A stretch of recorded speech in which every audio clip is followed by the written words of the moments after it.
4. Alors, tu es sage-femme. Je veux les termes.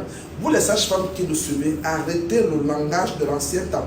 Vous êtes des sages-femmes, vous devez avoir le langage scientifique. Et là, la tête est totalement sortie. Maintenant, qu'est-ce que la sage-femme doit normalement faire?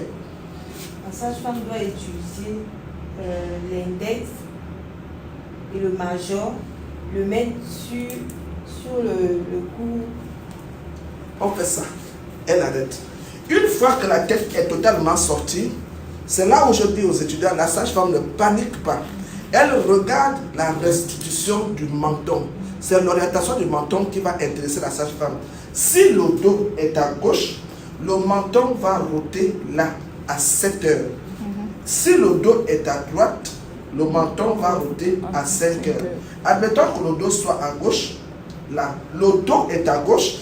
Donc, ce que la sage-femme va faire, la sage-femme va alors continuer la restitution de sorte à amener le menton à 9 heures. Mais on va le dire pourquoi aujourd'hui. Donc, elle va prendre les deux index, elle les met autour du cou, elle prend les deux pouces, elle les met sur la structure sagittale, les 6 doigts soutiennent le cou, et la sage-femme va continuer la restitution de sorte à amener le menton à 9 heures. Et vous savez pourquoi? Parce que lorsque la sage-femme amène le menton à 9 heures, ça permet à l'épaule antérieure de se fixer sous la cervix pubienne et l'accouchement des épaules commence.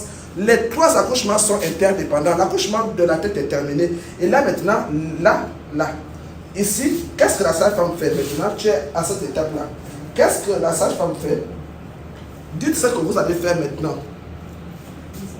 Et est-ce que tu sais que le fait que tu aies amené la nuque de ce côté, le menton à 9 heures, tu as amené la nuque à 3 heures. Ça te permet d'avoir la nuque sur le même plan du dos. Tu le sais. Parce que si tu le fais dans le sens inverse, qu'est-ce que tu risques?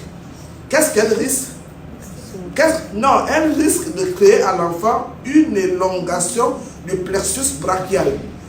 Rappelez bien vous que la nuque et le dos sont maintenant dans le même plan, ce qui permet à l'épaule antérieure de se fixer sous la cervix pubienne. Si l'épaule antérieure ne se fixe pas sous la cervix pubienne, si la sage-femme tourne dans le sens inverse, ça va entraîner l'élongation du plexus brachial. Voilà pourquoi on vous dit, moi je l'ai dit au staff ce matin, au cours du travail, le plan du dos est vraiment quelque chose que vous devez toujours avoir. Vous ne pouvez pas faire l'accouchement sans connaître le plan du dos. Et maintenant que vous avez amené le menton à 9 heures et la nuque à 3 heures dans le plan du dos, qu'est-ce que tu fais? Allez, dis ce que tu fais. Je dois normal.